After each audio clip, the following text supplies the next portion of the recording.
অন্যান্য কোনো রোগের সঙ্গে কি এই মূত্রাশয়ের ক্যান্সার হবার কোনো সম্পর্ক রয়েছে কিনা? মূত্রাশয়ের ক্যান্সারটা আমরা যেটা বলি প্যাটার্নটা হচ্ছে যে এটা হচ্ছে ট্রানজিশনাল সেল কার্সিনোমা, মেইনলি 90% ক্ষেত্রে হয়। ইউরিনারি সিস্টেমে দেখা যায় যে কিডনি থেকে শুরু করে মূত্রনালীর কিছু অংশ পর্যন্ত পুরোটাই হচ্ছে ট্রানজিশনাল সেল। তো অনেক সময় দেখা যায় যে উপরিভাগে মানে হচ্ছে যে রেনাল পেলভিস বা ইউরেটার যেটা বলি কিডনির নালী, ওইখানেও যদি ক্যান্সার হয় সেটাও ডাউনস্ট্রিম করে মূত্রাশয়ের ক্যান্সার করতে পারে।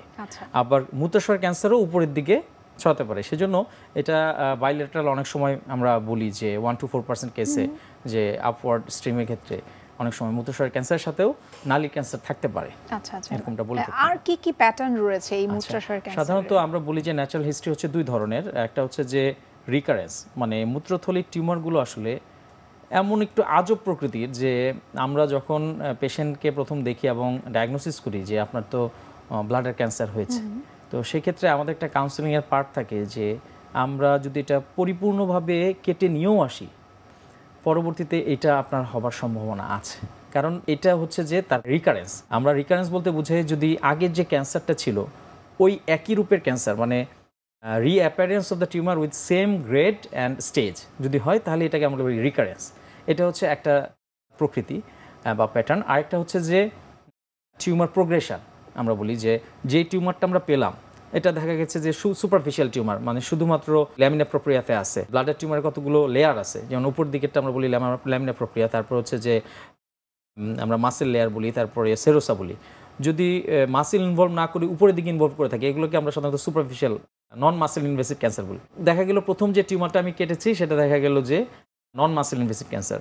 পরে যখন উনি ফলো আপে আসলো, আবার যখন আমরা আলট্রাসোনোগ্রাম সিস্টোস্কোপি করলাম, দেখলাম যে টিউমারটা কেটে ফেললাম। পরে হিস্টোপ্যাথোলজি রিপোর্টে আসলো যে আগেটা ছিল লো গ্রেড, এখন হয়ে গেল হাই গ্রেড।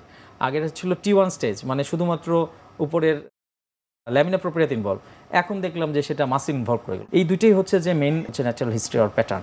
এর কারণটা আসলে কি? কারণটা হচ্ছে যে ব্লাডার টিউমারটা আসলে অ্যাকচুয়ালি আনপ্রেডিক্টেবল। হ্যাঁ, ব্লাডার টিউমারে অনেকগুলো রিস্ক ফ্যাক্টর থাকে, অনেকগুলো টিউমারের প্যাটার্ন থাকে, এবং কিছু কিছু টিউমার থাকে যে সেটার সাইজ একটা ফ্যাক্টর। যেমন যদি লেস দেন 3 সেন্টিমিটার হয়, তাহলে আমরা এটা চিন্তা করতে পারি যে এটা পরবর্তীতে আমরা যদি কেটে ফেলি তাহলে সেটার প্রোগ্রেস করার প্যাটার্ন বা সম্ভাবনাটা কম থাকে।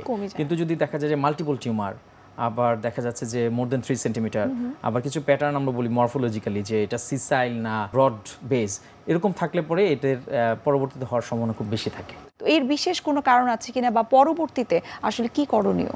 এই প্যাটার্নগুলো ডিফারেন্ট টাইপের হয়। কিছু কিছু পেশেন্টের ক্ষেত্রে আমরা পাই যে এই গ্রোথগুলো একটা লিমিটেড জায়গায় কনফাইন্ড। আবার কিছু কিছু জায়গায় দেখা যায় যে মূত্রথলির কিছু স্পেশাল অ্যানাটমিক্যাল সাইট আছে, যেমন আমরা বলি ট্রাইগন, যদি সেখানে ইনভলভ করে, বা যদি দেখা যায় যে ইউরিটারি অরিফিস এগুলোতে থাকে, বা যদি দেখা যায় প্রোস্টেটিক ইউরোথাতে থাকে, তো এই টিউমারগুলো থাকলেও এটাকে আমরা অনেক সময় হাই গ্রেড বা পরবর্তীতে রিকারেন্স হতে পারে বলে আমরা ধারণা করে নিই। এবং এই সমস্ত ক্ষেত্রে দেখা যায় মানে চিকিৎসা পদ্ধতিগুলো অনেকটা ডিফারেন্ট হয়।